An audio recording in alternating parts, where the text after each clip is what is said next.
Well, good afternoon. I want to let you know where we stand with regard to the state's response to the coronavirus. I'm very proud that the state response is being led by the Texas State Health Services Commissioner, Dr. John Hellerstedt. He and his team work very closely with the Texas Division of Emergency Management and led by Chief Nim Kidd to coordinate the state's response to COVID-19. Going back from our very beginning, I first began working on this in mid-January when I first talked to Vice President Pence, and then the day after that when I talked to President Trump on the day that the very first person who contracted COVID-19 in the United States was identified. A couple of days later, on January the 24th, the Department of State Health Services began leading daily calls with public health authorities, healthcare providers, city and county officials, as well as school districts across the state of Texas. The next week, on January 31st, the Department of State Health Services activated the State Medical Operations Center. That was followed by the DSHS opening 10 public health labs to perform COVID-19 testing throughout the state of Texas. We're proud to say that the state of Texas is filled with outstanding leaders at the local level, leaders who have done a remarkable job of safeguarding their communities and responding to the early stages of the coronavirus. We're also fortunate to have some of the premier local health officials in America who are advising their local officials. Well, the first Texan tested positive for COVID-19 who was not one of the people who was repatriated from the cruise ships, tested positive on March the 4th. A week later, I received the first request for a disaster declaration from a local official. The next day, I declared a state disaster in response to the coronavirus.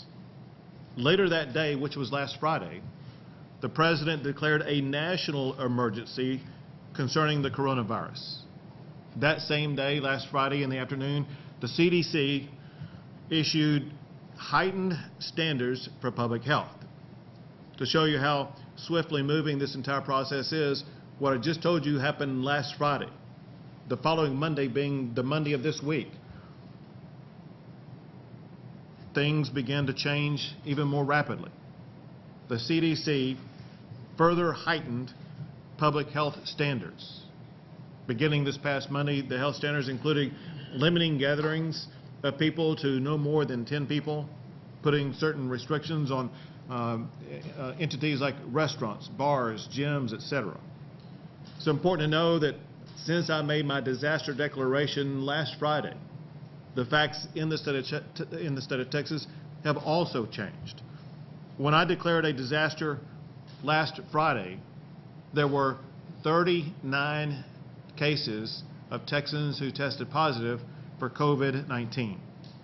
Today, that number has grown by more than 300%.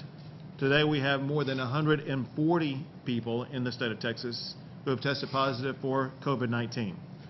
When I declared a disaster last Friday, there were 0 deaths related to COVID-19 in the state of Texas. As of today, there are at least 3 deaths related to COVID-19. When I declared the disaster just last Friday, 6 days ago, there were 10 counties in the state of Texas where COVID-19 had been identified.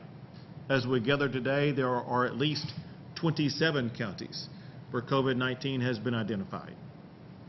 Texas historically has a proven model in the way that we respond to natural disasters.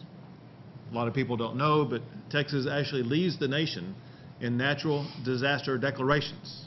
And through the numerous disasters that we have worked our way through, we have a very effective system where the governor will make a disaster declaration and local officials with proven experience are able to respond knowing their communities better than anybody else.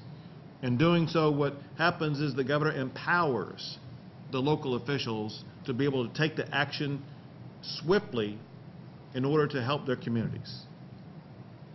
This works well when we're dealing with the regional disasters where local officials know more about what's going on the ground. It helped us respond more swiftly and more effectively to enormous natural disasters like Hurricane Harvey. What we're dealing with now in Texas is not a local disaster or a regional disaster. It's far more than a nationwide disaster. In fact, it is an international pandemic. The traditional model that we have employed in the state of Texas for such a long time so effectively does not apply to an invisible disease that knows no geographic and no jurisdictional boundaries. It threatens the lives of our fellow Americans across the entire country. The appropriate response to this threat has been very well articulated by Dr. Fauci and Dr. Birx, two doctors who are leading the response for the United States of America. They have been emphatic that we as a country must swiftly elevate our response to COVID-19. They say it is essential that all Americans comply with the CDC articulated standards. All jurisdictions must work to contain the spread of COVID-19 for at least the next 2 weeks. That standard is echoed by Dr. Hellerstedt, the doctor who is in charge of this response for the state of Texas.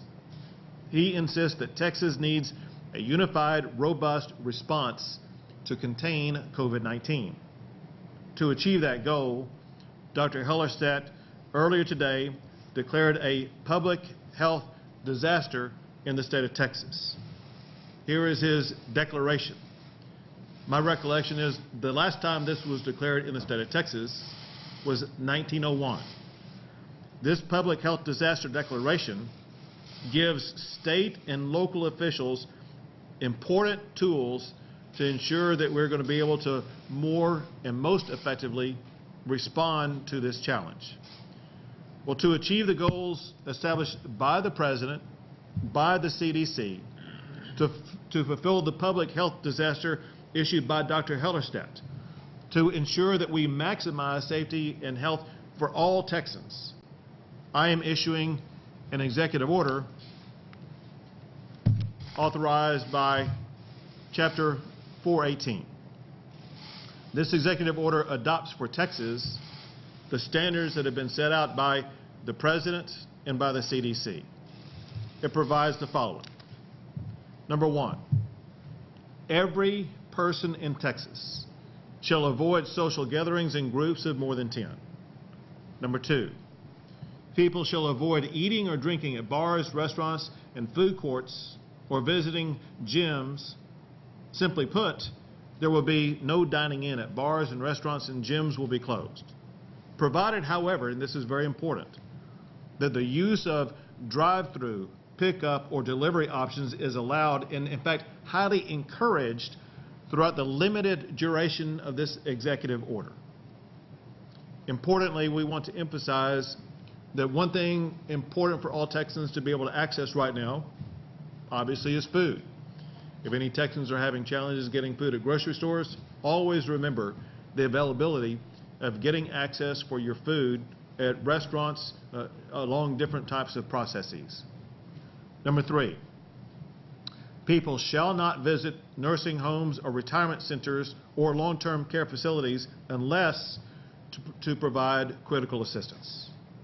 And number four, all schools in the state of Texas shall be temporarily closed. But this does not mean education stops. Instead, superintendents should continue to work with the Texas Education Agency to continue online or additional educational options. This order is effective at midnight tomorrow, and it continues through midnight on April the 3rd. It may be extended after that, depending upon the status of COVID-19 in Texas, as well as the recommendations of the CDC. Very important for people to understand what I am about to say. This executive order is not a shelter-in-place order. It does not prohibit people from doing things like going to the grocery store or gas stations or parks or banks. All critical infrastructure will remain open and operational. Domestic travel will be unrestricted. Government entities and businesses will continue providing essential services.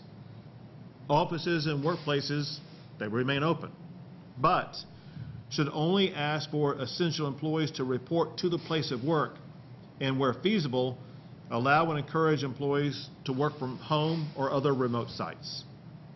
Also, employees who do go to work should also practice both good hygiene as well as best practices in order to minimize exposure to and transmission of COVID-19. The more that people do to reduce their public contact, the sooner the COVID-19 disease will be contained, and the sooner this executive order will expire. Working together, we must defeat COVID-19 with the only tool that we have available to us. We must strangle its expansion by reducing the ways that we are currently transmitting it. The executive order applies the CDC standards to achieve that goal. We're doing this now, today, so that we can get back to business as usual more quickly. Lastly, Texans have always united in times of challenges. We saw this very prolifically in the way that Texans responded to Hurricane Harvey. There were people around the city of Houston and Harris County area whose homes have been flooded. Hundreds of thousands of people had their homes flooded. And at a time when streets had turned into rivers, the way Texans responded, they got out their bass boats and went into those water streams in order to rescue and help others. For several weeks at a time, business as usual had been completely disrupted in the Harris County area region. But that did not stop or deter our fellow Texans in the way that they stepped up and responded. No one responds to challenges better than Texans. So let's muster our traditional Texas spirit and together defeat COVID-19. Next, I'd like to have Dr. Hellerstedt speak. Thank you, Governor Abbott. The governor's executive order, as well as the declaration of a public health disaster, contains many details about exactly the kind of steps that we're asking people to take. I want to speak a little bit about why it's necessary. It's necessary because we can clearly see the trajectory that COVID-19 will follow if not effectively combated. There is now sound evidence that community-based spread of COVID-19 has begun in Texas. COVID-19 is the greatest public health challenge in living memory. We are seeing the true original meaning of the term viral being lived out around the world. COVID-19 is and will be lived out in Texas. It is moving quickly. We must change the course of COVID-19 before it impacts our state with maximum effect. As Texans, it is our duty to undertake the measures specified in the Public Health Disaster Declaration. We must all endure the sacrifices we know are necessary and effective to protect ourselves, our loved ones, and our communities. The time to act is now. If we delay, we will not only pay a higher price than is necessary, but will rue the day that we, all of Texas, did not choose to act decisively. Keeping your neighbor and your coworker safe keeps us all safe. We are fighting back. We will win. Texas will show the world how it's done. Thank you. In Texas, we have a chief who is in charge of emergency management in the state of Texas. His name is Chief Nim Kidd. Chief. Thank you, Governor. I ask all of us to remember to be prepared and not panicked.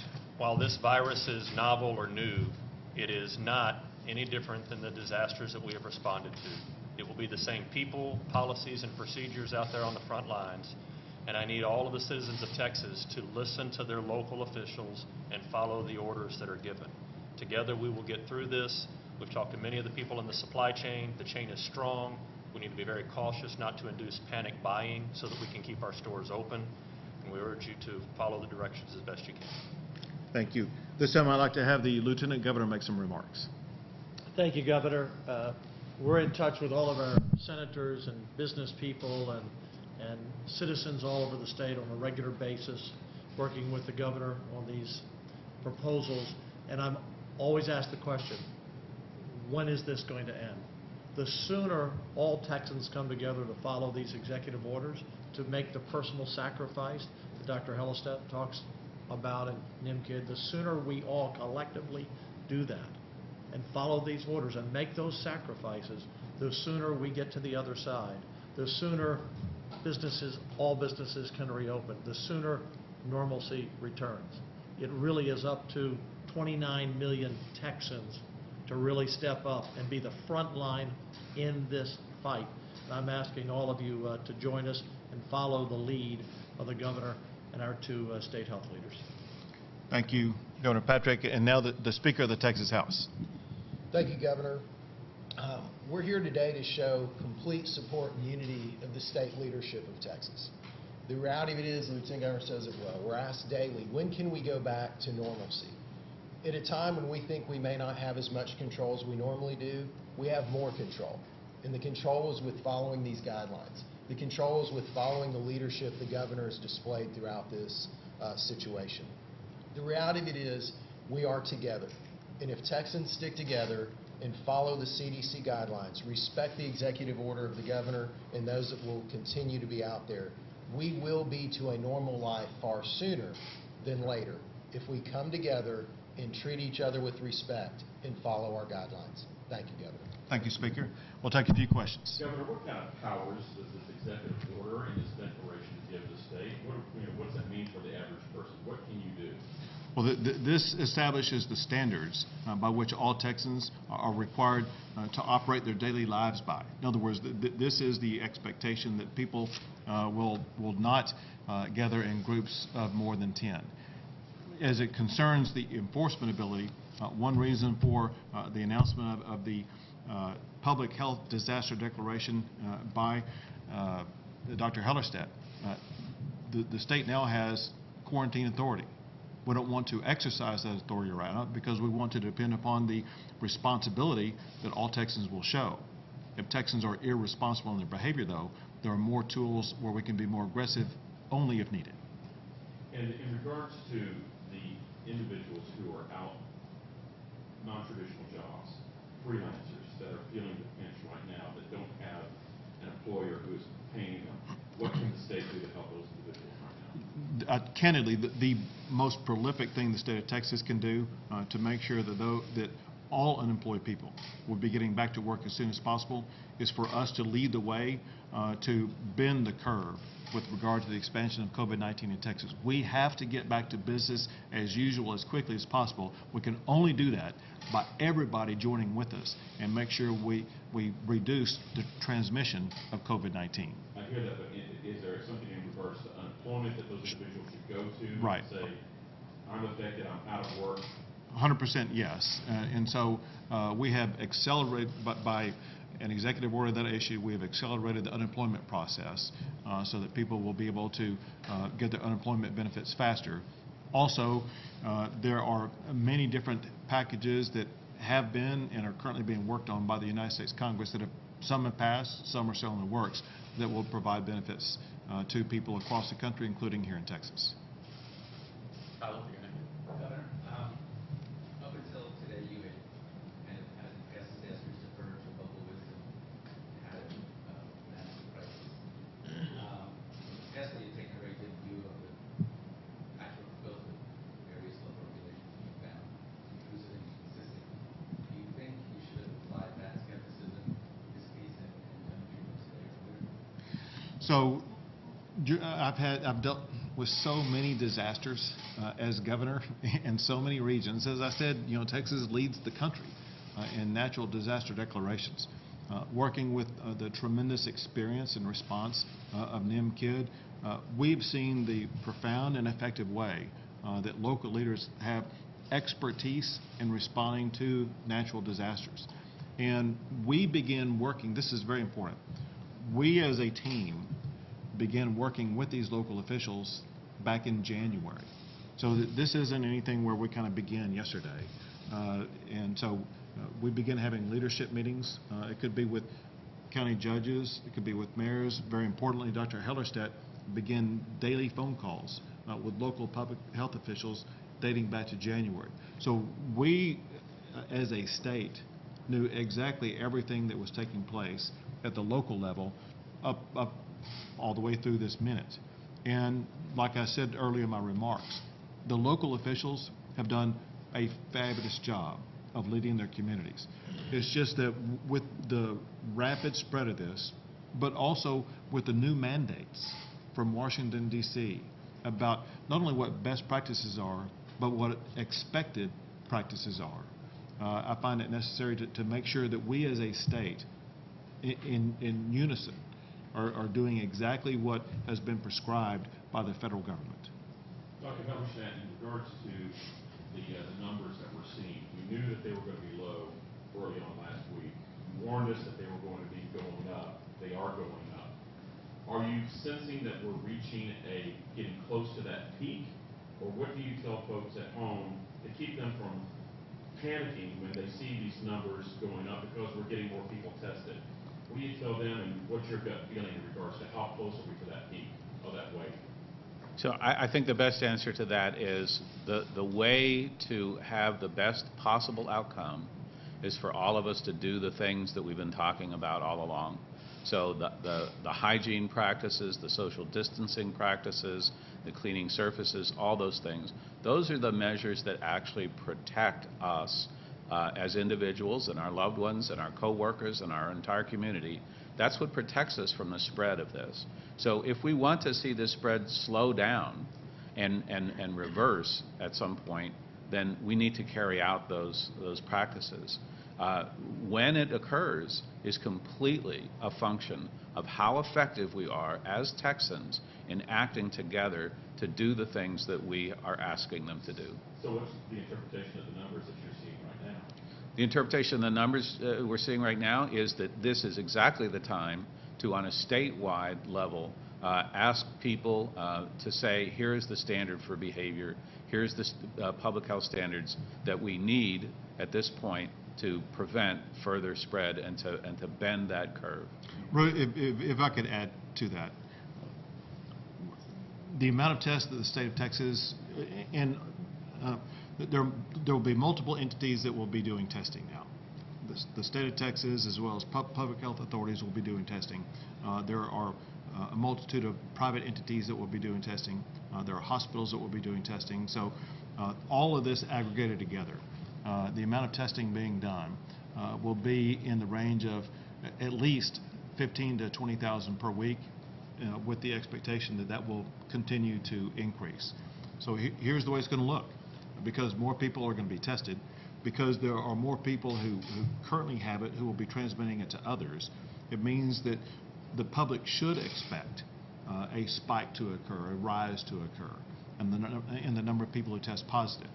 It'll take a little while, it could be a week or so, to see the thrust of that occur. Then our collective goal as a state is to make sure that that spike levels off. Once that spike begins to level off, we will then know that we have the challenge contained. Edward, yesterday you touched on the possibility of using hotels and other locations as holding facilities or even quarantine sites. Have you started identifying locations for that yet? So I had the opportunity to visit with the CEOs of all major hospital systems in the state of Texas to get information from them about what strategies would be best in order to expand the capability of healthcare to respond by providing additional beds as well as additional resources to the public, as there may be increased demands based upon increased number of people testing positive for COVID-19. In response, they gave me a list of ideas that would be good. The hotels was on there, but it was not the first choice. There are other choices that are easier and better responses that we are also working on. One is medical tents. and we have identified multiple facilities that already have access to medical tents. Medical tents are self-contained units that can provide complete care, and that's the first choice that many hospitals already have access to, and we have identified other availability of health tents to make sure we can provide more. Second, there are several hospitals, medical facilities, could be emergency centers that have recently ended operation. Their building and facility is in a perfect condition in order to be able to take care of patients who would test positive for COVID-19. That was their second choice. Then after that, for patients who test positive for COVID-19 but are not in need of critical care, which is the overwhelming majority of people who contract COVID-19, a hotel room is a perfectly acceptable place for people to isolate. It can have one individual per room with a bathroom while they go through the rehabilitation process. And we have identified hotels in various locations across the state of Texas. We continue to get calls from owners of hotels who are offering up their supply. And so this is something where I think we will see a very large supply that will meet the needs that we have in the state of Texas. One more question. One more question. Nim? Yeah. Well, we kind of all coordinate. I'll let you speak on it if you want. Rudy, we've had a lot of people reach out already. We're collecting those lists, but we also want to make sure that they're the right place to do that. I'm not ready to release that list yet because we want to inspect them and make sure that they will be available in the time of need. Don't want to make them ready too soon. Certainly don't want them to be ready too late. Last question. I can't hear you. So any place where anybody would gather by this executive order, they're prohibited from having more than 10 people gather at any one particular time or location.